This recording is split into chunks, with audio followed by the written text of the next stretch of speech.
among the citizen, shrinking of green space, increased rate of carbon footprint, poor air quality, lack of affordable housing for the poor, deficit of different forms of energy and natural resources, insufficient expansion of transportation network are some of the common beliefs of the city, and Kolkata is no exception in this regard. In Kolkata, when neither was available in the city 2 decades ago. May we have a huge round of applause for sir, please.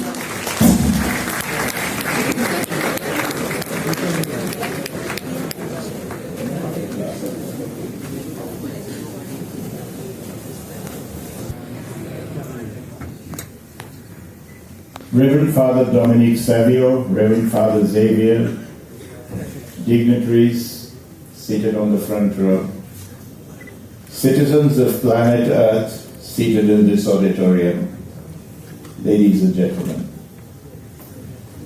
I've been asked to give a keynote address on climate change. And you can well imagine, in 21 years as a professor of neurosurgery, I have not had a more challenging task to perform.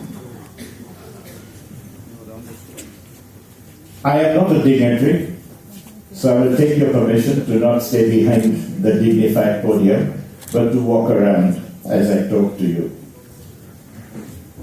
And I thought, what can be keynote about climate change? And this is what I decided is keynote about climate change. You have the key to change the climate, but you need the notes as well. And what I'm going to tell you today is about the conflict between the key to change the climate and the notes that you need to stop the change. And if you wonder which of these is more important,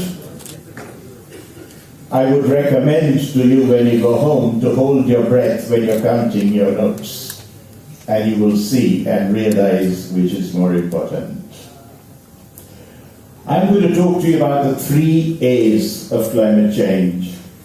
And Father, if I'm speaking too much, just tell me to shut up when you want. I'm used to being told to shut up in St. Xaviers. I was first told this 55 years ago. I'm going to talk to you about 3 A's of climate change. The first A is awareness about its existence. The second is appreciation of its impact. And the third is action to try and stop it. The first thing, of course, is to be aware of its existence. And in the very short documentary that your education department showed us just a few minutes ago, I noticed you had this background slide of the most powerful man, of the head of the most richest democracy on this planet. This is a summary of his thoughts on climate change. And perhaps you would like to read 2 of them. The concept of global warming was created by and for the Chinese in order to make US manufacturing non-competitive. Or this one. It's freezing in New York. Where the hell is global warming? Which brings me to the first point of my talk. What is climate change? And how does it differ from change in weather in New York or New Delhi? Climate is the average weather at a given point and time of the year over a long period of time. Let us say 30 years. I'm not going to make this talk technical. But we expect the weather to change from day to day. We expect the climate to remain relatively constant in different parts of this globe. So that if the climate doesn't remain constant, we call it climate change. So if Father Dominic Xaviers changes from becoming the principal of the college to becoming the rector of the college or vice versa, and then becomes the provincial of the region, that is change in the weather. if he suddenly becomes the Pope in Vatican, that is change in climate, and you will appreciate its effects. We see from data that is available that not only is there an increase in the mean temperature, this is data from the Intergovernmental Panel on Climate Change, and we see there is not only increase in mean temperature, increase in the variance of temperature, but in fact, over the last few years, the last decade, we have had increase both in the mean and in the variance of temperature. And the global mean temperature is on an upward spiral. In fact, you might be horrified to note that the curve becomes much steeper after 2010. We've had the warmest decade, and from our fantastic satellites that we've sent into space, when we photographed the oceans, we found a 4-centimeter rise in the last 10 years. That was only for dramatic effect. If you look at the Pastersee Glacier, in 1875, long before your grandparents were born, this is what it looked like. In 2004, where's the glacier? Or look at this, the Portage Glacier, 1914, 2004. There's a lake, where's the glacier? Or spot the glacier competition in this Alaska Glacier. That's what it looked like in 2002. Telltale visual evidence of how we're systematically destroying at least our glaciers. And of course, there's enough scientific evidence to suggest what's happening in terms of glacial retreat, and you don't need to understand statistics to see that all those curves are sloping steeply downwards as we progress in our unrelenting endeavor to move further on in the chronology of this planet's existence. And if you look at the snow cover, that's the graph. That's the graph of the snow area, and 5% stepwise drop during the 80s. It's 6% in the 90s and 2000s. And of course, a man who should understand the problem of the fact that we are now losing our icebergs is this young man, and I quote him not because of any other reason, because Leonardo DiCaprio at least appreciates the value of the iceberg, because had it not crashed into the ship when he was acting, he would never have become famous. There wouldn't be many more icebergs to crash into his ships today if he was filming again. But I will still quote from what he says.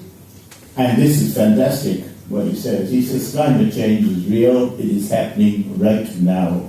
It is the most urgent threat facing our entire species, referring to the human race, just in case you think otherwise, and we need to work collectively together and stop procrastinating.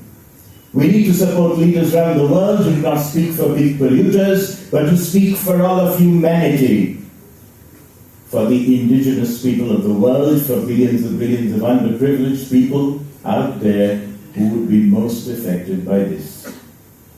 For our children's children, for those people out there whose voices have been drowned by political greed of all our political masters. And of course, this is the most poignant photograph of the change in our icebergs. And that hapless polar bear doesn't even have the terrain on which he is supposed to bring up his next generation. That's what we're doing to this planet. And if you look at the Arctic seas, you know, I travel quite often to the United States through a Middle Eastern Airlines that, when you fly out, flies over the North Pole. And for the last 15 years, because I'm a visiting professor to 2 universities in the United States, I make this trip at least twice a year. And as I fly over the North Pole, I'm horrified to see that you see less ice and more water every time I fly. And this is the statistics. That's what it looked like in 1984. That's what it looked like in 2018. You don't have to see how we've shrunk the ice mass of the northern hemisphere, of the North Pole. And in fact, the last 4 years, the global temperature has risen, our oceans are more acidic, and of course, they are much warmer. And of course, you know the greenhouse effect. We've filled our atmosphere with greenhouse gases that retain the heat. And as you may not appreciate, but it's worth looking a little further in the solar system, your great-grandchildren will have to find a place to escape out there anyway. Planets with very little greenhouse effect are either very cold, Pluto's a pleasant minus 370 degrees Fahrenheit, or they have temperature swings.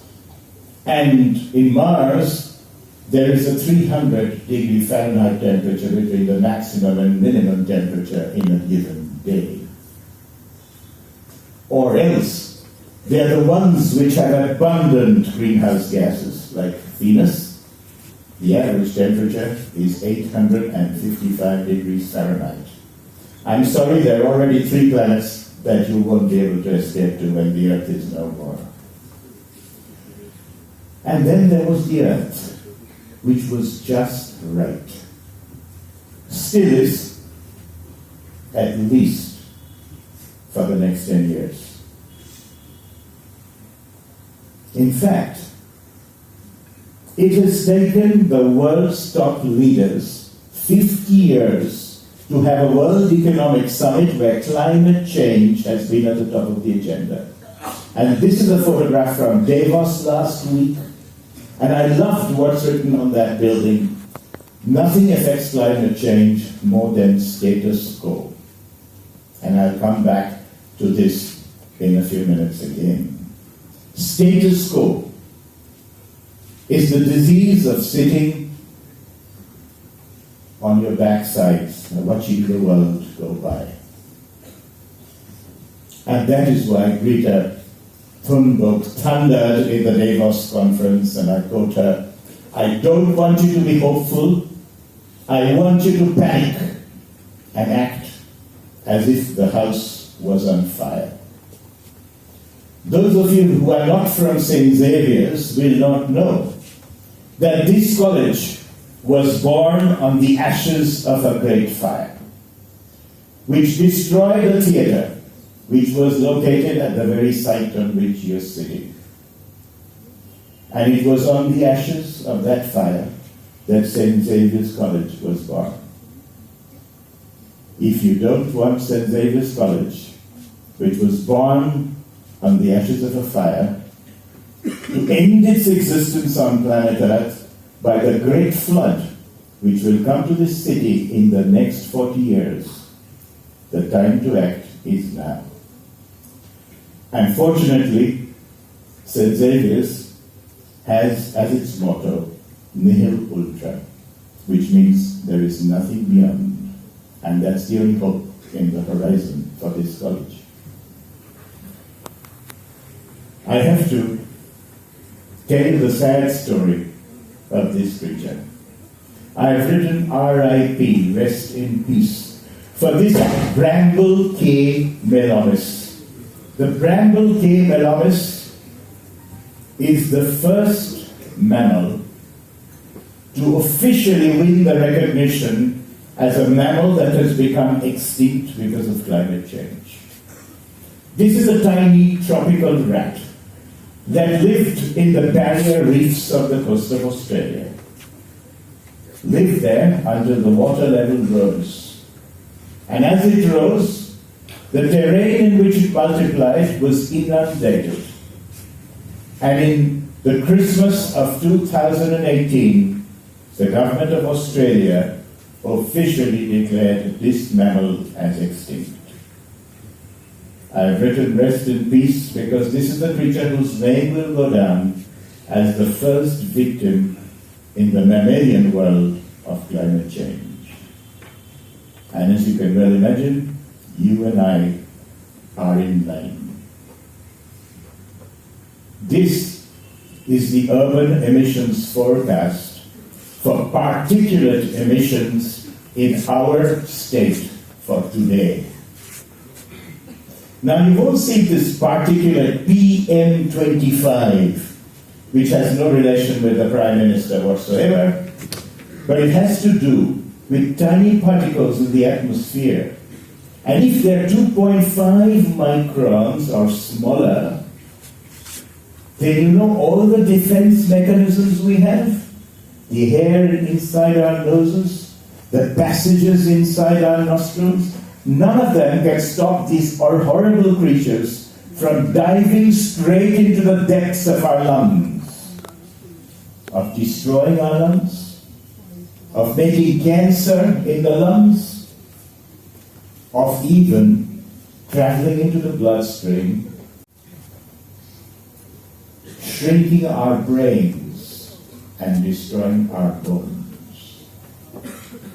I'm sorry, I have to put on my hat as a professor of neurosurgery sometime during the talk, but this is what PM25 is. Now look at the PM25. Before you look at that graph, I draw your attention to the WHO 24-hour guideline. The value should be 25. The government of India, in its wisdom, realizing that Indians are used to pollutants anyway, has set the guideline at 60. This is what it is today. And if you see that dark red dot, I'm sure you will identify it as the lovely city of joy that we are living in. 120 to 250. That's the prediction for this city. In 1990, we're now 90 micrograms in 2017. China has reduced it from 58 to 53. We talk about China all the time as comparison, but they have reduced it. We have managed to increase our particulate. And this is what it does, as I just told you. It travels into the interior of the lung and destroys the very organ which is necessary for you and I to breathe. If that's not horrific enough, I'm going to show you a medical experiment. For political reasons, I will not tell you the city in which this experiment was done. But it was performed in a city in this country.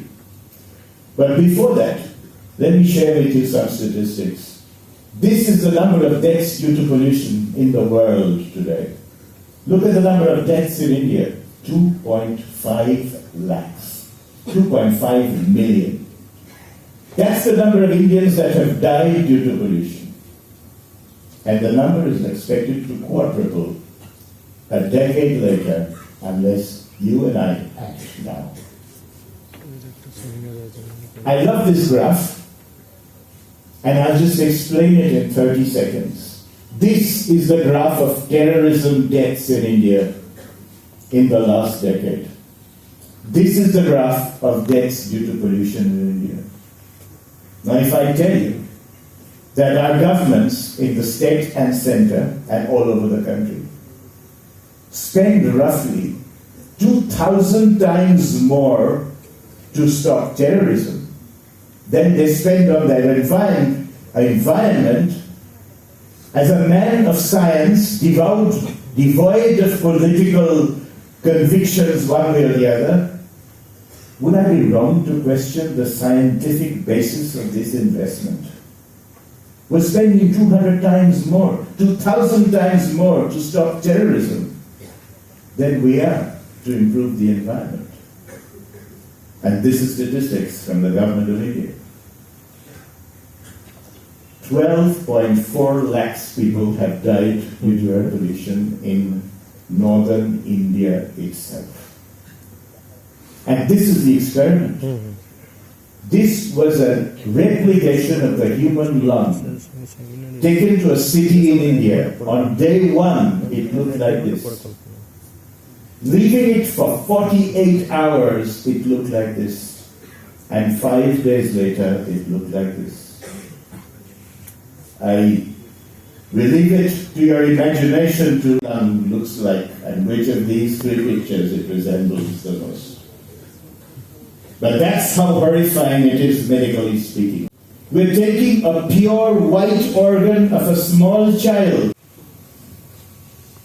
And so, I am waiting for this advertisement. Closing down sale of our coming one day or the other, last 50 years.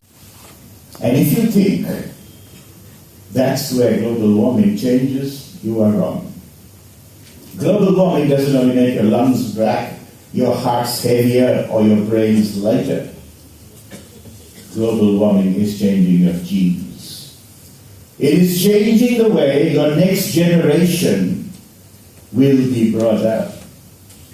You have no say in this matter. And this is a fantastic book which I came across. It says, Climate Wars, why people will be killed in the 21st century. People will not be killed because I want my border to move further north, or I want to annex this part of the world, or because they have oil, I want to get there. People will be killed because people will be in quest of pure drinking water, which will not be available. People will be killed because of reasons of environment. And the wars we're seeing already in Syria, in sub-Saharan Africa, are prompted primarily by environmental change. That's what's going to kill more people than have died in the two world wars put together. And that's why I think it's time we told our government to change the ads on cigarettes and no longer say cigarette smoking is injurious for health. I like this ad. Cigarette smoking is good for the environment because it kills more human beings. There's lots more evidence of climate change that I could talk about. There's lots more evidence of climate change that you can see in graphs. When you look at the way the oceans are rising, you look at the way the sun is becoming more relentless, you look at the way the sea level has changed. This is all from the IPCC, the Intergovernmental Panel on Climate Change. Look at the indicators of human influence. Look what we're doing to carbon dioxide level. Look what we're doing to the nitrous oxide level. Look what we're doing to the methane concentration on this planet. And the sulfated aerosols deposited in ice in Greenland. Look what we're doing to them. You and I, together, have done this, or our forefathers have. And I'm going to tell you some more shocking statistics about water. I don't know whether you know this, but the average beef hamburger takes about 2,400 liters of water to produce it. 24 million to up to 700 million people, 700 million people will be displaced out of their place of stay on this planet by 2030. Within the next 10 years. That's how true the problem is. The worst impacts of climate change, as we have heard from the special report on global warming, will become irreversible by 2030. 10 years. That's how much our species called Homo sapiens has to act. The 20 warmest years in record have occurred in the last 22 years. More than 1 million species are at risk of extinction. Extinction in the next half a century. So what we're looking at in many ways is a mass extinction of the human race. Horrible as it may sound. That's what we're looking at. And climate change is already happening. I've already told you its impact on health of our race. I'm sure Father will excuse me if I talk in St. Xaviers and use this man from the Old Testament to remind you of what was written in the Old Testament when this man Noah was chosen to rescue the living creatures of this planet. And I quote from chapter 5, paragraph 32 of the Old Testament. The Lord saw how great the wickedness of the human race had become on earth, regretted that he had made human beings on the earth, and his heart was deeply troubled. So the Lord said, I will wipe from the face of the earth the human race I have created, and with them the animals, the birds, and the creatures that move along the ground, presumably referring to reptiles. For I regret that I have made them. And then, 2 paragraphs later, says to Noah, I am going to bring flood waters onto the earth to destroy all life under the heavens. Every creature that has breath of life in it, everything on earth will perish.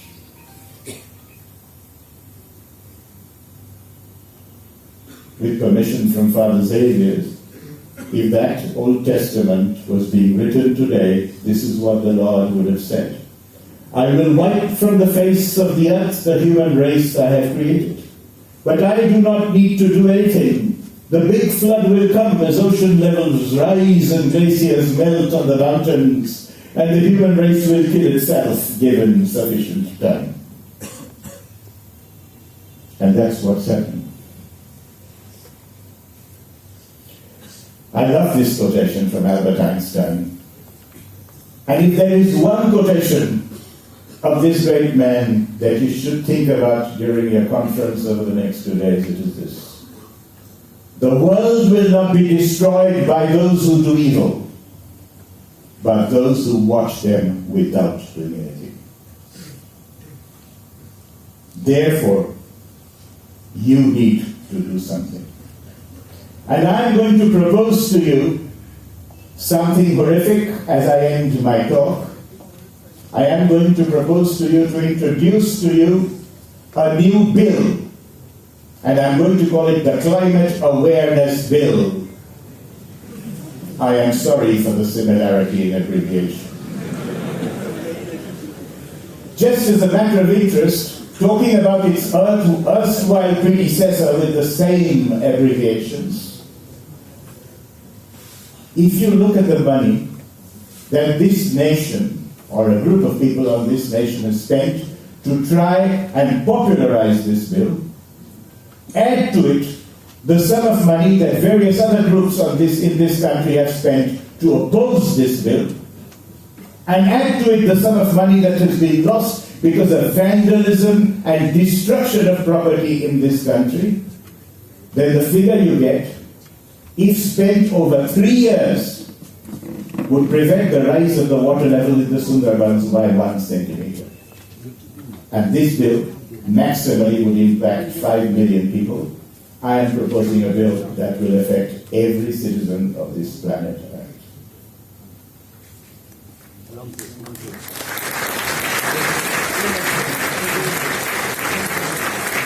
So I would say to you, present and future citizens of this planet, it is time you not only looked for climate change, don't look for climate change, see the change. Don't only touch the heated atmosphere, feel the heated atmosphere.